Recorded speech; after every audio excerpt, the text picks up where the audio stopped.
Binti aliyedharaulika, chizi wa mtaani, anazuia msiba wa tajiri huyu asizikwe. Kumbe ajafa. Watu wote wanashangaa. Je, ni siri gani ambayo imejificha nyuma ya msiba wa tajiri huyu? Utafahamu ndani ya simulizi hii. Cha kufanya ni kutazama simulizi hii mwanzo mpaka mwisho. Na kama subscribe ili uwe mtu kwanza kupata simulizi mbalimbali kutoka hapa katika chaneli ya simulizi za ajabu. Sasa wacha tuanze. Kulikuwa na jiji la kitajiri kweli. Jiji ambalo lilipitisha magari mengi ya kifahari yalipita katika jiji hilo, na jiji hilo lilikuwa likiishi watu wenye fedha zao. Katika jiji hilo kila mmoja alifahamu jina la Mzee Alfani Mtemi. Hilo ni jina ambalo lilikuwa linafahamika zaidi katika jiji hili la kifahari kutokana na mzee huyu kuwa na fedha nyingi kweli. Alfani alikuwa ni mwanaume wa makamu mwenye umri wa miaka 50. Mwili wake ulikuwa imara, mwenye uso wa heshima na macho yenye mamlaka. Alikuwa na kila kitu: majumba makubwa matatu, magari 7 ya kifahari, kampuni za ujenzi na maduka ya vitu mbalimbali. Alfani alimuoa mwanamke mrembo sana ajulikanaye kwa jina la Rehema. Mwanamke mwenye tabasamu laini, sauti ya upole, lakini ndani yake kulikuwa na nguvu za giza na roho mbaya kweli. Katika ndoa yao walibarikiwa watoto wawili, Amina na Jamil. Na katika nyumba yao walikuwa wakiishi watu mbalimbali. Hata ndugu wa Mzee Alfani walikuwa wakiishi ndani ya nyumba kubwa ya Mzee Alfani. Kasri, unaweza kusema hivyo. Hivyo basi watu wa jijini walimheshimu sana Mzee Alfani kutokana na kusaidia masikini, lakini pia alijenga shule pamoja na hospitali, na ndani ya nyumba yake watu wengi walikuwa wakimheshimu. Rehema alikuwa amechoshwa. Kila mtu alimuona mume wake kama mfalme, lakini yeye alihisi kivuli. Kila alipomwangalia Alfani hakumuona tena kama mume, bali kama kizuizi cha uhuru wake. Usiku mmoja, Rehema akiwa amekaa sebuleni peke yake akitazama sanamu la dhahabu ukutani, alijisemea maneno haya: mwanamke kama mimi nimezaliwa niishi kama tajiri, si kufungwa kwa jina la ndoa tu. Kwanza mwanaume huyu ana mali nyingi sana, na hapa nyumbani tunaishi mimi na ndugu zake mbalimbali. Kwa nini nisimuue ili nirithi mali zake? Mwisho kunukuu. Hayo ni maneno ambayo Rehema alikuwa akijizungumzia mwenyewe. Kutokana na utajiri mkubwa ambao yuko nao Mzee Alfani, Rehema akaona bora achukue uamuzi huo ili arithi mali, awe tajiri mjini, atambe, watu wengi wamkubali. Rehema alijua njia moja tu ya kujikomboa, ni kifo cha mzee huyu Alfani, lakini hakuwa na ujasiri wa kuua kwa mikono yake. Hivyo akakumbuka maneno ya dada yake wa utotoni aliyewahi kusema: ukitaka jambo lisiloelezeka, nenda kwa babu Mzuka kule Mambo Leo. Hakuna siri asiyeweza kufanikisha, kila kitu anaweza, hata kuua mtu. Hayo ni maneno ambayo aliyakumbuka Rehema, kwamba kuna mzee ambaye anaweza kawaua watu kwa njia za kishirikina. Kesho yake, kwa siri kubwa sana, Rehema aliendesha gari lake aina ya Range Rover hadi kijiji cha mbali kilichokuwa nyuma ya misitu mirefu. Kule ndiko babu Mzuka alikuwa akipatikana. Mganga mashuhuri mwenye hofu na heshima aliishi huko. Hewa ilikuwa nzito kijijini huko, na nyoka alionekana akipita karibu na mlango wa kibanda hicho cha giza cha Mzee Mzuka. Ndani moshi wa ubane ulijaa katika chumba cha babu Mzuka. Akiwa na macho mekundu kama makaa, alisema kwa sauti ya kina mara baada ya kumwangalia vizuri sana Rehema. Mzee huyo alizungumza maneno haya: karibu binti wa jiji, nilikuona kabla hujafika. Unakuja kwa damu au kwa utajiri? Rehema alinyamaza, macho yake yakijaa hofu. Kisha akasema, nataka urithi wangu, alisema kwa upole kabisa. Mganga akatabasamu. Urithi wa nani kama si wa mumeo? Aliuliza hivyo. Rehema alitikisa kichwa kwa uthabiti na kusema, ndiyo, nataka awe marehemu, lakini nisionekane kama nimehusika.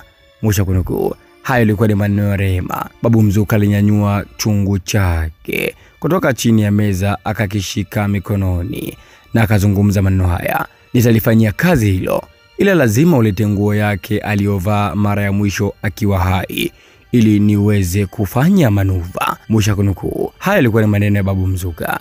Rehema haraka haraka wangu alirudi nyumbani, akajifanya mwenye upendo kwa mume wake. Akachukua shati jeupe la mumewe, akalifunga kwenye mfuko, na kesho yake akarudi kwa mganga kwa Babu Mzuka. Hivyo Babu Mzuka alifanya tambiko. Moto lilipuka, upepo ulivuma, na chungu alichokuwa amekishika mkononi kilianguka chini na kupasuka. Kisha akasema maneno haya: kifo chake kimeandikwa, lakini hakikisha atakapofariki dunia, basi siku inayofuata anazikwa, na asipozikwa roho yake itapata nafasi ya kurudi duniani. Mwisho wa kunukuu. Haya ni maneno ya mzee mganga akimwambia Rehema. Rehema alimsikiliza kwa uzuri kabisa, kisha akaondoka kijijini huko na kurejea mjini. Siku 3 baadaye, mzee Alfani alianza kujisikia vibaya.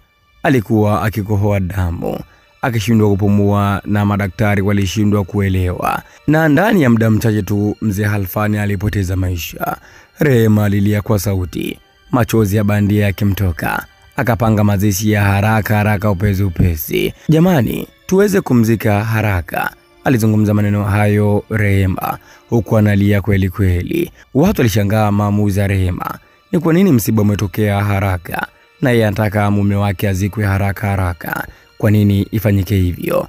Basi bwana, kweli kesho yake siku ya mazishi, watu walijaa uwanjani, kila mtu alivaa nguo nyeusi. Maneno ya huzuni yalisikika kila kona. Lakini katikati ya umati alikuwepo binti mmoja mwenye sura ya upole, lakini nguo zake zilichoka sana. Akili zake zilikuwa kama za mtoto mdogo hivi. Watu walimuita Malaika Chizi. Hilo ndilo jina lake ambalo lifahamika pale mtaani, kwa sababu sio binti mgeni, ni binti maarufu sana mtaani kama Chizi. Huyu Malaika Chizi alikuwa ni rafiki wa mzee Alfani. Mzee huyo alikuwa amemsaidia mara nyingi kwa chakula na nguo. Wakati jeneza linaanza kufungwa, Malaika alipiga kelele na kuzungumza maneno haya: msimzike, msimguse, hajaenda mbali, bado yupo. Hayo ni maneno ambayo aliyazungumza. Mwisho kunukuu. Hayo ni maneno ambayo aliyazungumza Malaika pale ambapo watu wameshaaga ndugu, jamaa na marafiki. Sasa wanataka kufunika jeneza ili wamzike.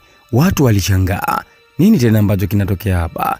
Watu wengine walicheka, wengine wakamuuliza, we binti Chizi, nini tupishe hapa? Lakini binti huyo moja kwa moja alisogea karibu na jeneza.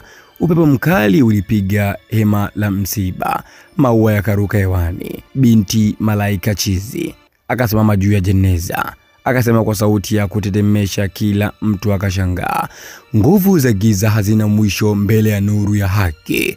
Mwisho kunukuu. Haya ni maneno ya binti Malaika akiyazungumza. Akapiga magoti, akaweka mikono yake juu ya kichwa cha mzee Alfani ndani ya jeneza, na hapo ndipo kilio kilisikika. Mwanga mweupe ukamulika ndani ya jeneza.